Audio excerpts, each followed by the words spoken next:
Well, last week we were not in our normal study of the book of Genesis. We took time for some corporate prayer as it was the National Day of Prayer. And again, I just want to encourage you to continue to pray for our nation daily with all the things that are going on. What an exciting time to live in.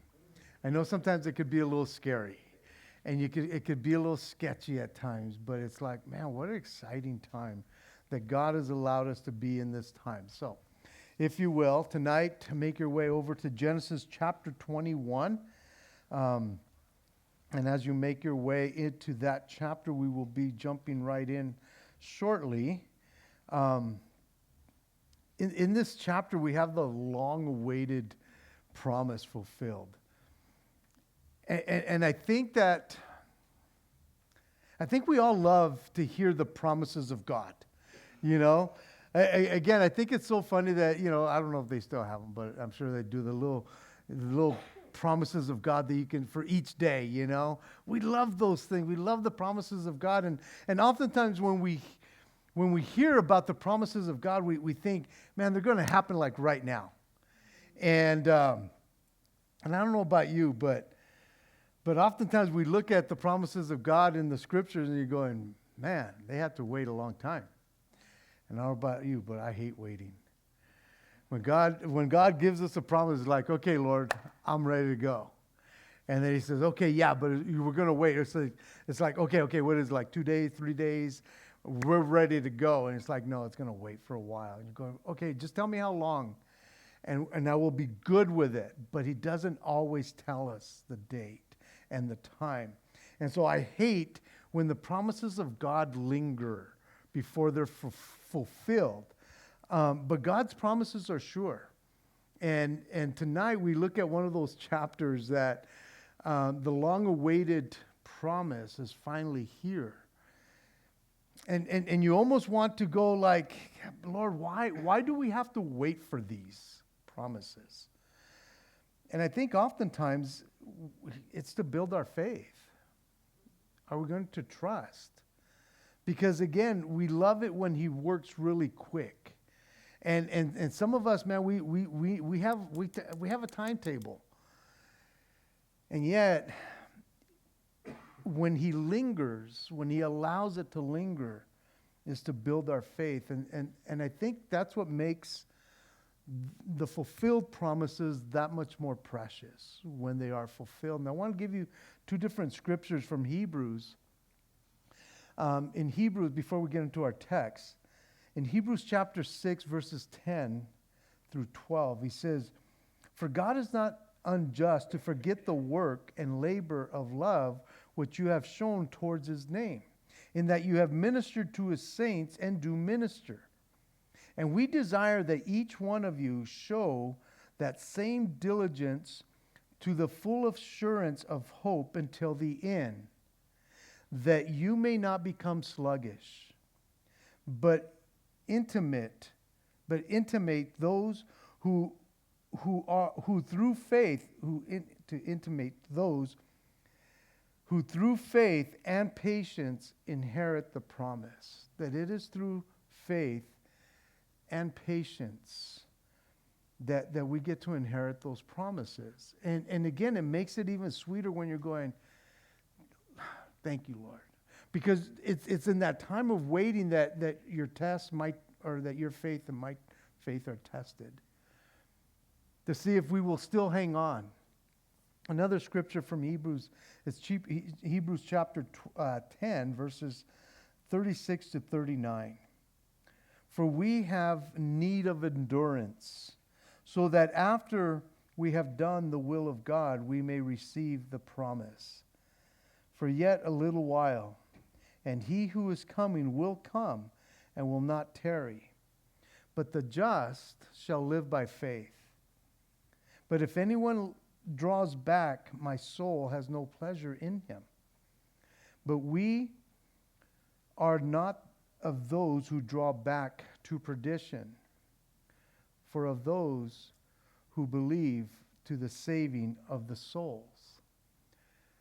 This is where when God has promised certain things in our lives, and again, I think the longer that you walk with the Lord and you know the promises of God about Him coming back, you know, you're going, when, how long?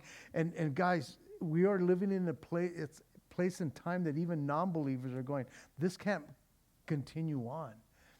And yet, in my life, for 40-some years of going, Lord, the Lord's coming, the Lord's coming. And it would be so easy to just say, you know what, He's been saying that, or I've been saying that forever. It's never going to happen. That we would not draw back, but to continue to move forward. Because guess what? Today, we're just one day closer than we were yesterday. What an encouragement that is to us. It should be. And so Genesis 21, let's read the first 7 verses. It says, "And the Lord visited Sarah as He had said, and the Lord did for Sarah as He had spoken. For Sarah conceived and bore Abraham a son in his old age, at the set time of which God had spoken to him. And Abraham called the name of the son who was born to him, whom Sarah bore to him, Isaac. Then Abraham circumcised his son Isaac when he was 8 days old, as God had commanded him. Now Abraham was 100 years old when his son Isaac was born to him. And Sarah said, God has made me laugh, and all who hear will laugh with me. So she also said, who would have said to Abraham that Sarah would nurse children? For I have bore him a son in his old age." Back in chapter 18, if you guys have been with us or following along, the Lord, along with a couple of angels, had visited Abraham and Sarah. Well, they came to Abraham, and they're sitting outside, and it's during this conversation that they're out there, and I don't know how long they were out there talking, but this conversation is going on, and it is at one point in that conversation that they asked for Sarah, his wife, by name. Hey, where's Sarah? Well, she's inside, she's doing all these things. And even though it had already been promised that the son of promise would come through her, on that particular visit, though, they basically said 9 months from today, she will be with child. It says it like this: according to the time of life, she will have a son. Now, in chapter 17, the Lord had already told Abraham what his name should be. And yet, now that we get to this point, it says that the Lord visited Sarah, which means that the Lord kept His promise to Sarah. And He did exactly what He had said He would do for Sarah. Again, I hate waiting. And I think most of us know, if we've been following along in this journey, it has been since chapter 12 that promise was made that they would be the nation, they would be the father of many nations. And yet for 25 years they have gone childless. And they're getting old. And they continue to get old. And yet, I love the fact that in this chapter, especially, it tells us that the Lord kept His promise. He promised this 25 years ago, and it is during that time, as we shall see, that they weren't always faithful. They jumped the gun at times. And I know that this is where, again, going back to Hebrews that we just read, that we would not drop back and go, I don't think He's going to do it. I don't think He's going to fulfill that promise that He has promised to make, because, again, He hasn't done it yet. And I often think, especially in this situation, that when He made this promise to them, Abraham was 75 years old and she was 65 years old. Again, maybe back then it wasn't a big deal like it is today. But man, oh man, they're getting up in years. And it's almost like it couldn't have happened back then. Because even though this was not an immaculate conception at 90 years old for Sarah, it was a miraculous conception nonetheless. Maybe not so much on the male side, but for the female side, this was like virtually impossible. And so again, it's almost like they had to be at this place in time that they were both past the childbearing years. As it shares with us in Hebrews, they were good as dead. They were like old. I mean, look at them, they're old. You know, I mean, geez, Louise. This could not have happened, but it had to happen at this age so that nobody would say, well, they just, what they do. Of course they got pregnant. No, they were late in life. And this was a miracle that happened. And so this promise took a long time, because 25 years is a very, very long time to fulfill a promise. Because it is in those times that, again, they've had their ups and downs. They have had their doubts. They have gotten ahead of the Lord. And again, what we read here is the major things that he wants us to know so we can learn lessons along the way. But what was happening when we don't hear of what was going on during those 25 years?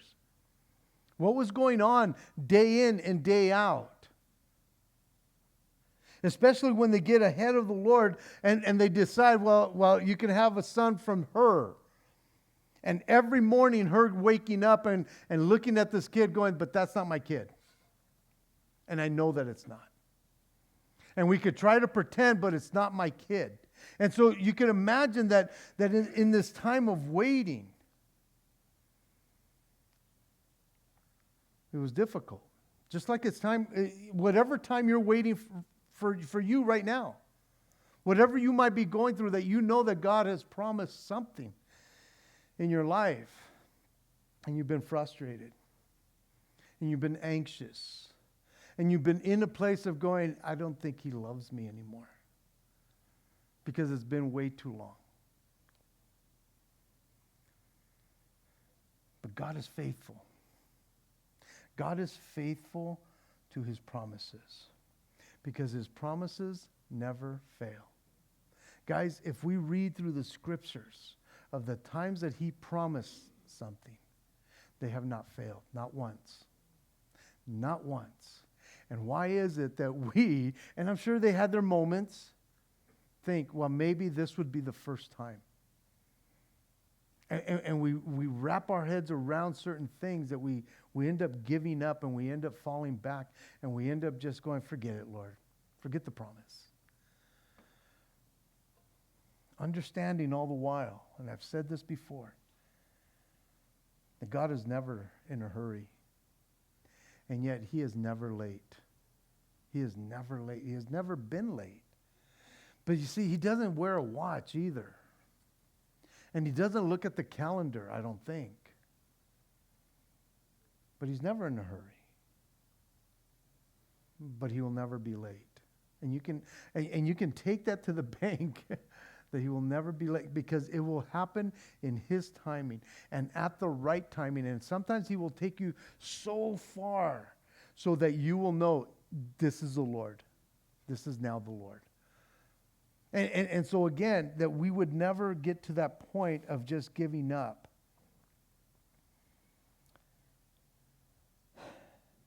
And so he visited Sarah as he had said. And the Lord did for Sarah as he had spoken. The promise of a son was not fulfilled because Abraham was perfect in his obedience. No, because God said that he would. And his word, he holds his word above his name. Because he had spoken it, he would do it. Because and it didn't matter with whatever they had done. They would live with those consequences when they were disobedient. And again, the God's promises on this occasion was not dependent on what they did or didn't do, whether they were obedient or not, because we see, and we have studied that portion, that they weren't obedient, and yet God still came through. Because there's some promises of God that are conditional. If you do this, I will do that.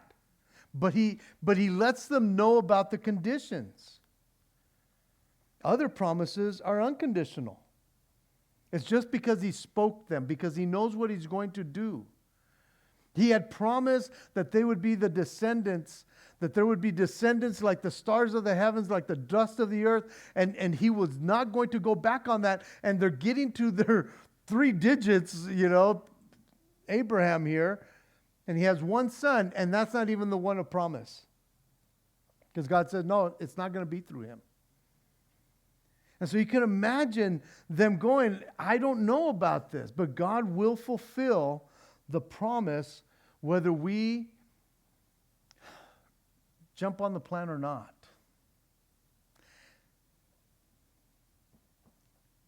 Because of who God is and because he has spoken and what he has said, he will do what he has spoken all the time. And so Sarah conceived and bore Abraham a son in his old age, at the set time of which God had spoken to him. Now, we already read through this, but it's interesting to me because I love the fact that even though this little story is more about Sarah, because it's always about the moms, because they're so sweet. Oh my gosh, they're so oh, they are. Whatever. But I love the fact that she is the one that conceives. She is the one that bears this baby. She is the one that births this baby. And yet, she ends up doing all her motherly duties. And yet, it keeps on mentioning time and time again that Abraham was the one that was old. I'm thinking, she's no spring chicken here either. But maybe this is where the lesson is learned that you should not ask a woman her age. Even though my wife always tells me, you can't be asking their age. It's like, but I want to know.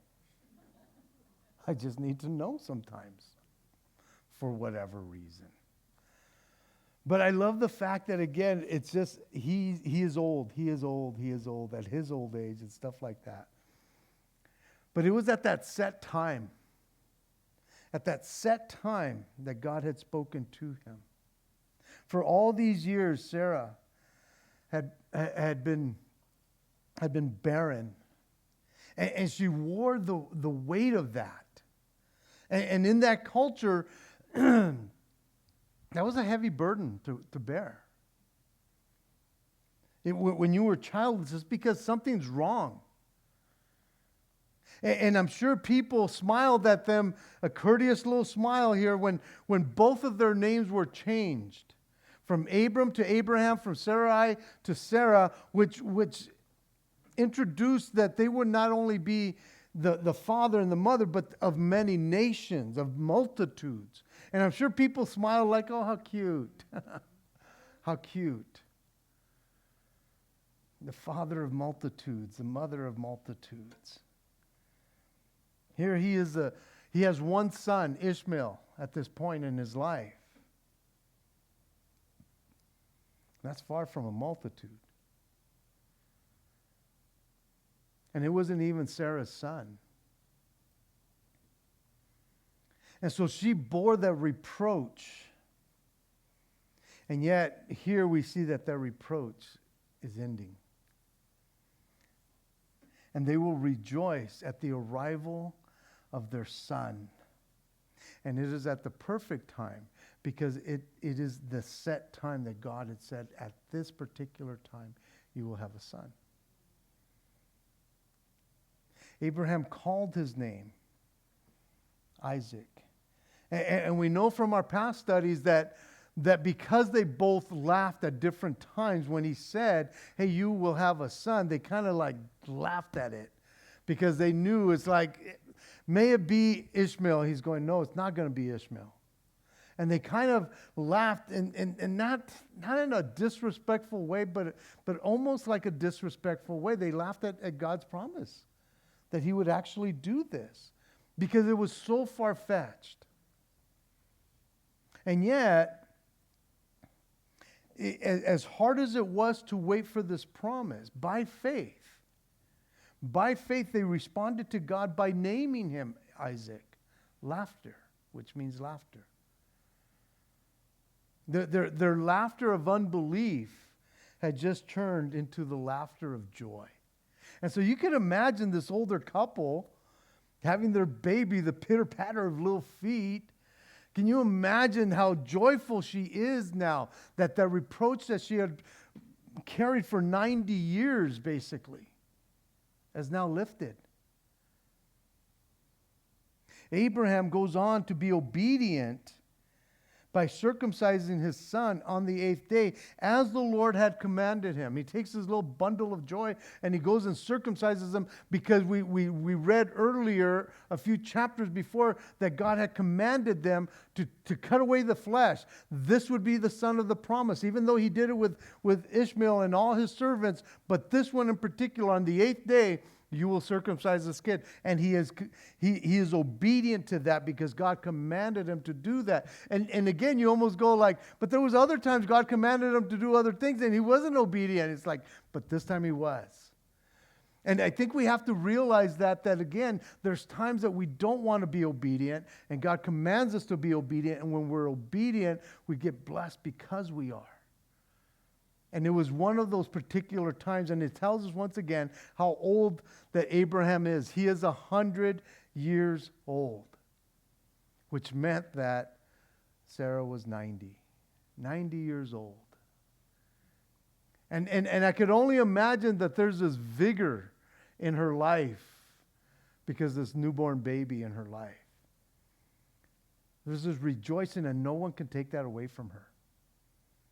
This joy that she must have felt. She even says in verse 6, God has made me laugh. And all who hear will laugh with me. When Abraham and Sarah's names were changed to show that they would be parents of a great multitude, I'm sure, again, many of the people gave them a courtesy smile. Like, thinking, I don't think it's going to happen. And perhaps they did laugh, but they laughed at them, not with them. I think Sarah would understand if they laughed at them because she laughed at it at one point and then lied that she did laugh. But now God has truly made her laugh. There is true joy. And now everybody will laugh with her, not at her. And I think she's so overwhelmed that she says, who would have ever thought? Who would have ever thought that Sarah would nurse a child for Abraham? So this birth, as thrilled as she is to have this son, we can't forget the fact that the birth of Isaac is that first step that moves forward to accomplish the plan that God had for them. That it is through this son. And I don't think that Sarah thought all of this. but what we do know because of Isaac, that the future redemption of this lost world rested on that little boy.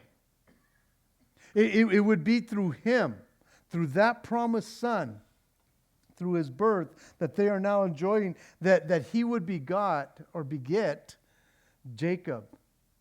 And that Jacob would bring to us the 12 tribes of Israel. And it would be through the 12 tribes of Israel, mainly through the tribe of Judah, that the Messiah would be born. And so, again, I don't think she caught all that scope, But they knew the promise. And so in verse 8, let's read to verse 21. It says, "So the child grew and was weaned, and Abraham made a great feast on the same day that Isaac was weaned. And Sarah saw the son of Hagar the Egyptian, whom she had bore to Abraham, scoffing. Therefore she said to Abraham, Cast out this bondwoman and her son. For the son of this bondwoman shall not be heirs with my son, namely with Isaac. And the matter was very displeasing to Abraham in Abraham's sight because of his son. But God said to Abraham, Do not let it be displeasing in your sight because of the lad or because of your bondwoman. Whatever Sarah has said to you, listen to her voice, for in Isaac your seed shall be called. Yet I will also make a nation of the son of the bondwoman, because he is of your seed. He is your seed. So Abraham rose early in the morning and took bread and a skin of water, putting it on her shoulder, and gave it and the boy to Hagar, and sent her away. Then she departed and wandered in the wilderness of Beersheba. The water in the skin was dried up, and she placed the boy under one of the shrubs, and she went and sat under across from him at a distance about a bow's shot. For she said to herself, Let me not see the death of the boy. So she sat opposite him and lifted her voice and wept. And God heard the voice of the lad. Then the angel of God called to Hagar out of heaven and said to her, What ails you, Hagar? Fear not, for God has heard the voice of the lad where he is. Arise, lift up the lad, and hold him with your hand, for I will make him a great nation. And then God opened her eyes, and she saw a well of water. And she went and filled the skin with water and gave the lad to drink. So God was with the lad, and he grew and dwelt in the wilderness and became an archer. He dwelt in the wilderness of Paran, and his mother took a wife for him from the land of Egypt.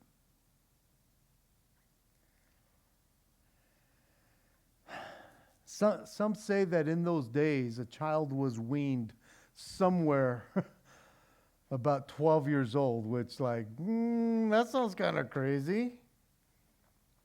Others think that maybe perhaps it was about 5 years old. That is when they weaned them. But more than likely, some other reliable sources say that it more than likely was about the age of 3. Which again, to some people is like, oh, really? Oh, mama's boy there. But albeit, Isaac was young, 2 or 3 years old, whatever the case is. I don't think he was 12. I don't think he was 5. He had to have been that young, somewhere around there.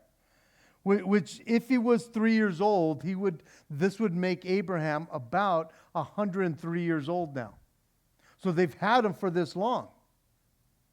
This would make Ishmael, the older brother, somewhere to be about 16 to 17 years old. So on that day, again, it's the day that he is weaned, whether he knows what's going on or not, his dad is going to make this big old feast for them. And more than likely, it was at this celebration that this incident happens.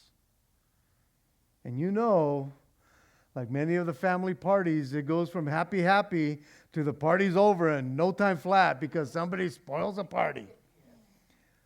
And honestly, as I'm looking at that, I'm going, oh my gosh, how many parties have we been at, that again, things turn sour that quick because somebody said something and let's get out of here, let's go, blah, blah, blah, or it gets even worse to where people are fighting and arguing and blah, blah, blah. And part of this, I almost want to go like, thank you, Lord, that this party turned sour kind of quick. I mean, I'm not happy that it happened, but again, things like this happen in life, right? What is sad here is that we have this rejoicing that's going on. And from one moment to the next, this rejoicing goes to being very upset because of what's going on. And again, I think it speaks to us of how we sometimes conduct ourselves, that we can be happy, happy, happy, and yet something happens in our lives, that somebody does something, says something, whatever is going on, and all of a sudden it's like we're irate. And it almost seems like this is kind of what happens, that here this great feast is going on, and Sarah saw the son of Hagar. I think we all understand sibling rivalry, you know, especially big brother taunting little brother. And again, you're going, but the guy's 16, 17 years old. He's only a 3-year-old. It's like, you haven't seen that before?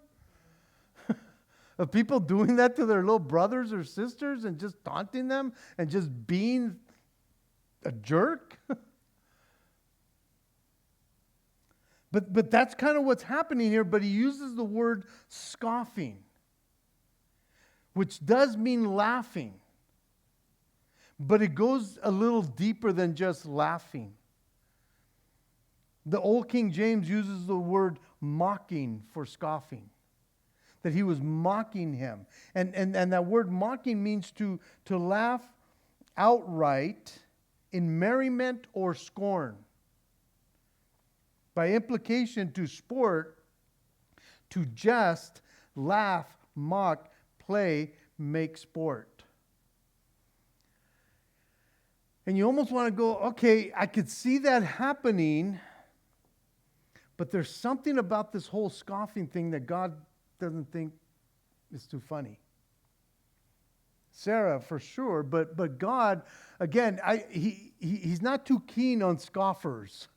Especially if they're doing it to hurt, to taunt, not in merriment, but more in the place of scorn, to hurt someone. So is Ishmael taunting, hurting this kid by what he's saying or doing to him?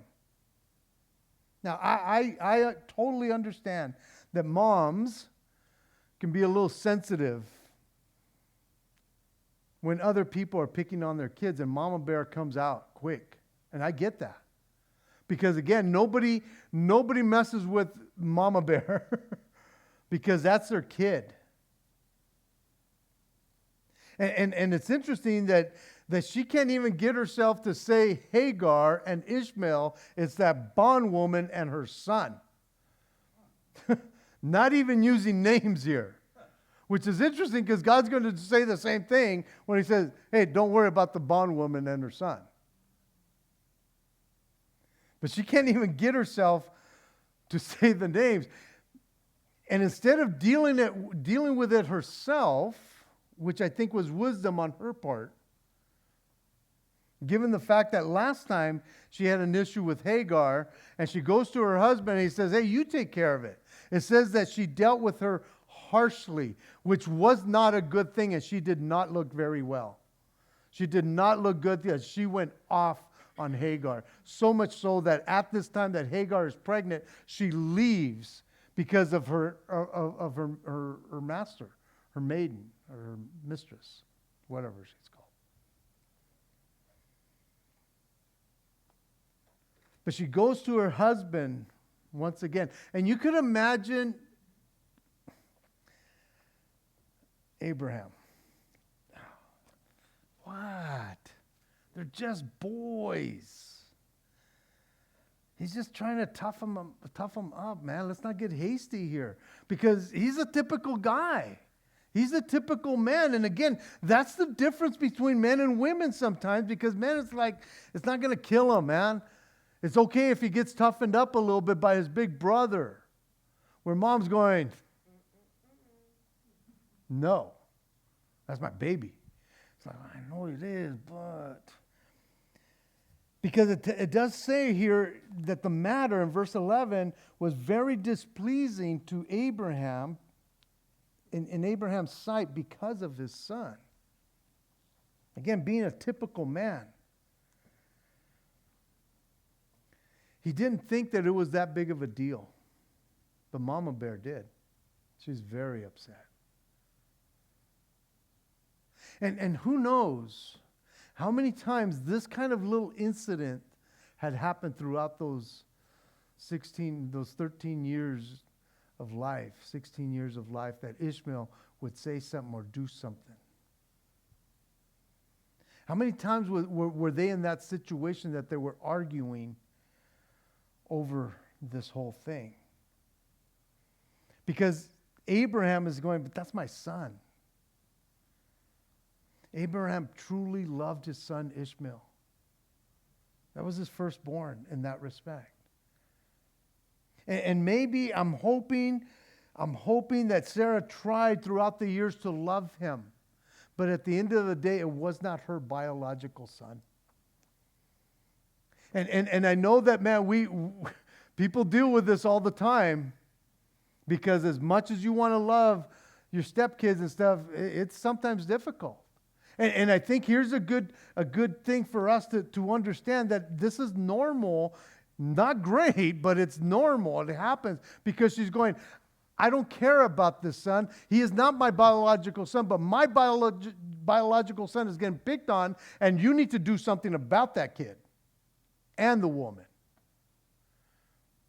And so to me, once again, I look at them and I'm going, thank you, Lord, for putting stories like this in here, because you're not the only one. We're not the only ones that go through this. It happens throughout history. It's always happened.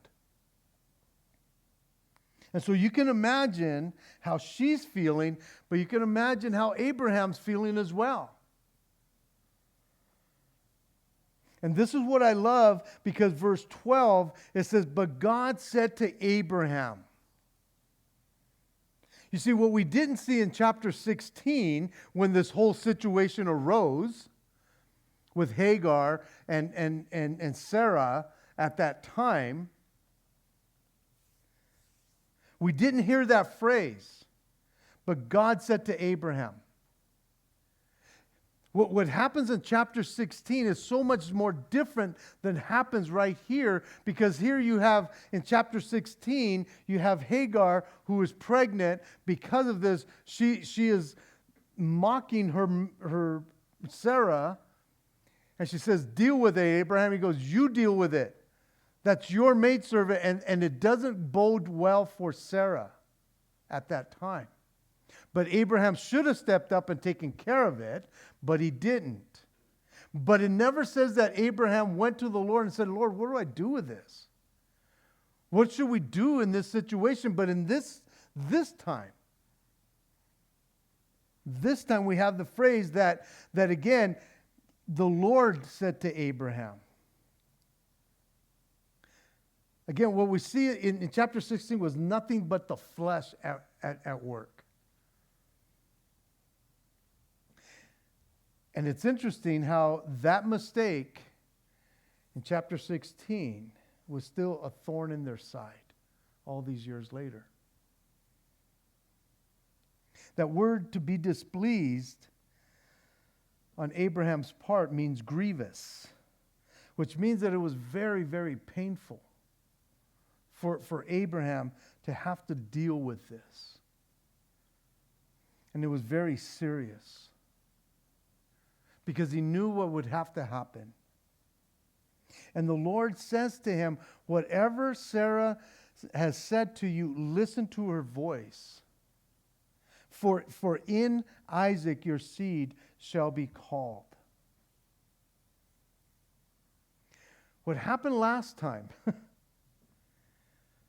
When Sarah had that bright idea, hey, why don't you take Hagar? He should not have listened to her voice. But he never even, it doesn't even seem like he sought the Lord as to whether he should take her advice or not. And there was a huge mistake that was going on there. But this time, it's the Lord who tells him, listen to your wife. Listen to your wife on this right here.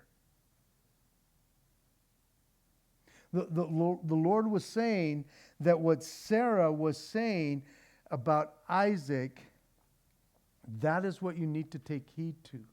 What she's saying is, he is not the son of promise, her son is. And I've already told you that, Abraham.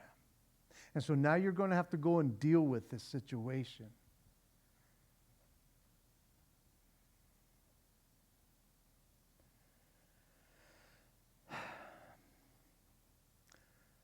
The Lord would end up using this whole situation to deal with what had been done in the flesh. That should not have happened in the first place, but he uses everything for his glory and for our good. He reminds Abraham because it displeases him. He reminds Abraham in verse 13, I will make a great nation from him. Why? Because he is your son. And the Arab nation is birthed through Ishmael. And so the Arab nation is blood somehow still to the Jewish people because of Abraham. It was important that God reassures him of the promise that he made about Ishmael. And so it was at that point that he would have to trust that the Lord would keep his promise concerning that son, because it displeased him mightily. And so it says that he got up early in the morning and he took bread and some water and he put it on her shoulder and gave it to her, but he also gave her his son.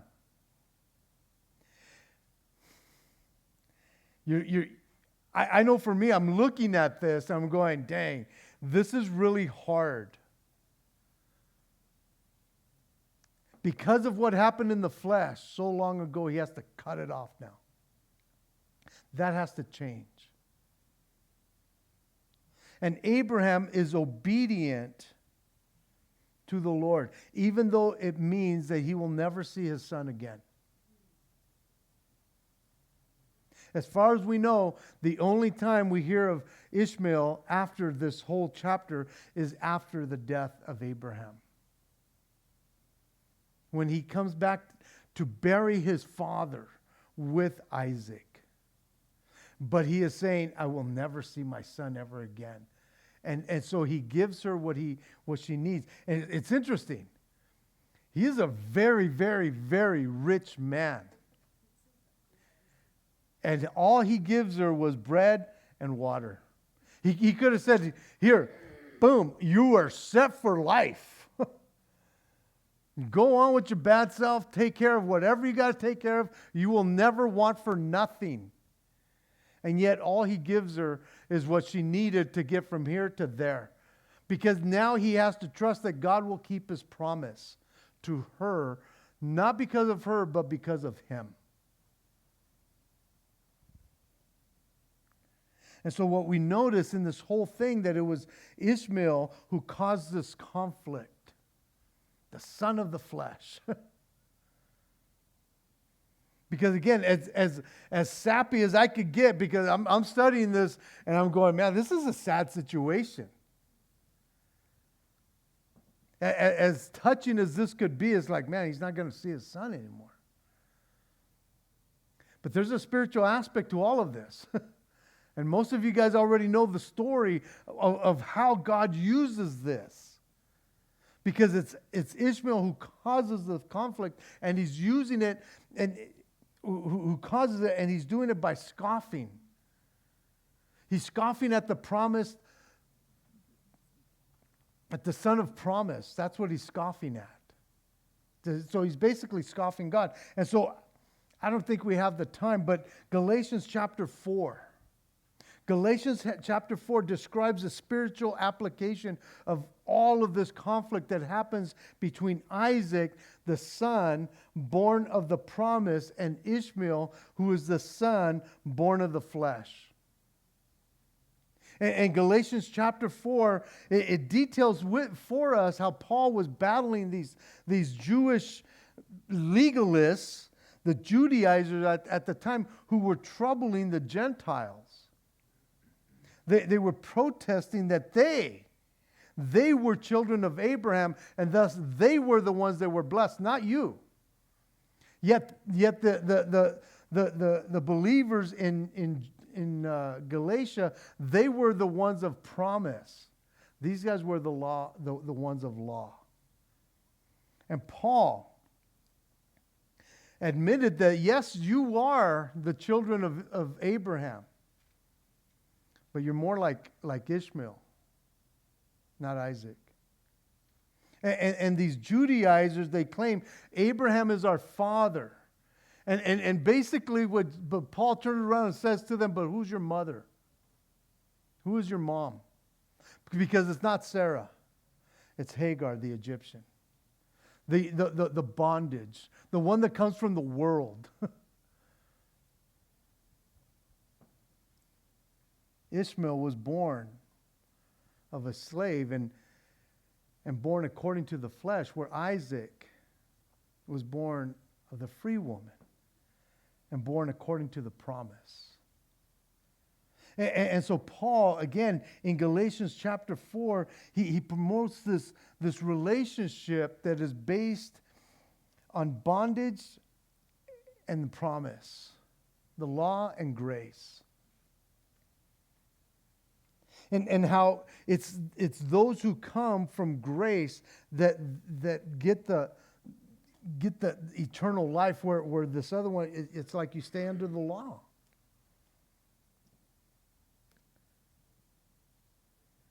It's interesting because Ishmael's descendants would continue to persecute Isaac's descendants.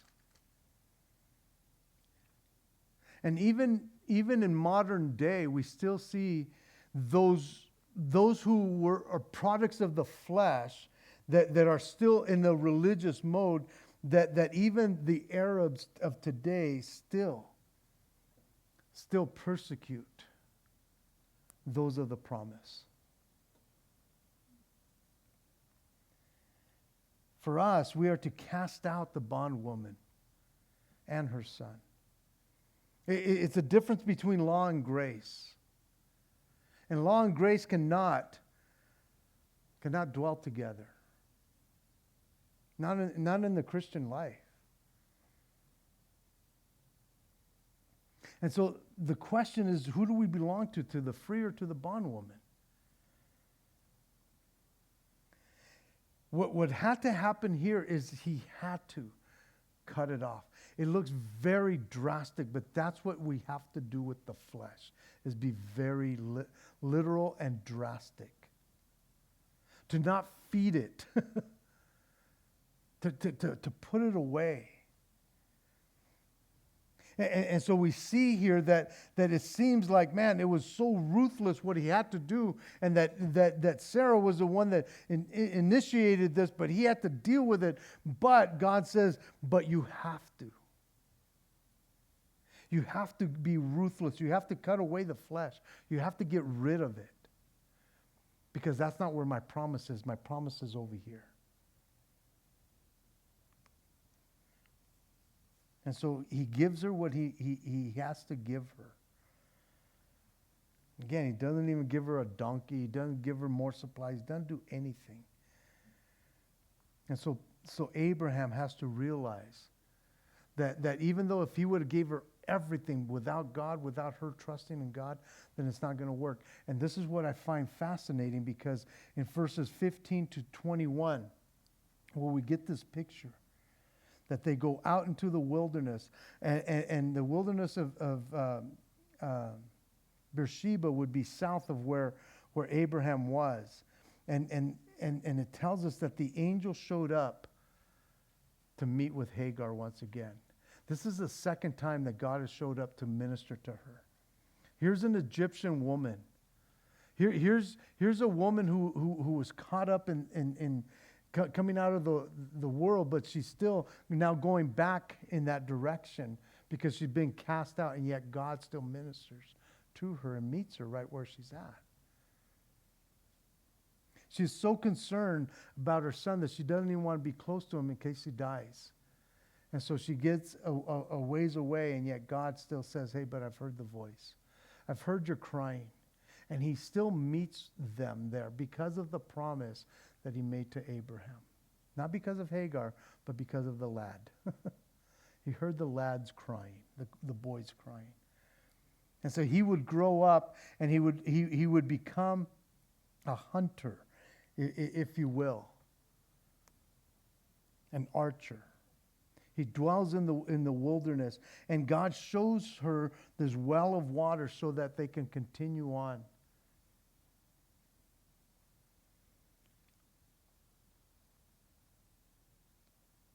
Ishmael was half Hebrew and half Egyptian. As I was looking at that, I'm going, but she finds a wife for him out of Egypt. She's all Egyptian, and he's half Egyptian. So now their children will be a quarter Hebrew. And as they went on, it's like they have a little bit of Hebrew in them to this day. Just a little bit. And so if the Arabs ever really wanted a homeland, it would be Egypt. That's where they came from. And so he dwells in the wilderness or desert of Paran, which is even more south of Beersheba. It's in the Sinai Peninsula. Sinai would be way down here, the Red Sea and the Sea of Aqaba on here. It would be down here, but they were probably the more northern part of the Sinai Peninsula. But God's going to take care of him. Let's read the rest of this, and not much commentary after this. But it says, and it came to pass at that time that Abimelech with Phicol, the commander of his army, spoke to Abraham, saying, God is with you in all that you do. Now therefore swear to me by God that you will not deal falsely with me, with my offspring, or with my posterity, but that according to the kindness that I have done to you, you will do to me, and the land in which you have dwelt. And Abraham said, I will swear. Then Abraham rebuked Abimelech because of a well of water which Abimelech's servants had seized. And Abimelech said, I do not know who has done this thing. You did not tell me, nor had I heard of it until today. So Abraham took sheep and oxen and gave them to Abimelech, and the two of them made a covenant. And Abraham set 7 ewe lambs of the flock by themselves. Then Abimelech asked Abraham, what is the meaning of these 7 ewe lambs, which you have set by themselves? And he said, you will take these 7 ewe lambs from my hand, that they may be my witness that I have dug this well.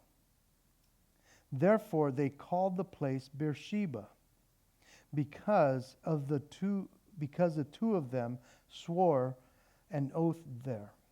Thus they made a covenant at Beersheba.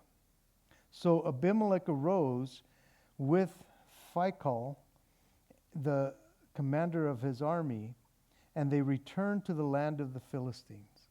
And Abraham planted a tamarisk tree in Beersheba, and there he called on the name of the Lord, the everlasting God. And Abraham stayed in the land of the Philistine many days.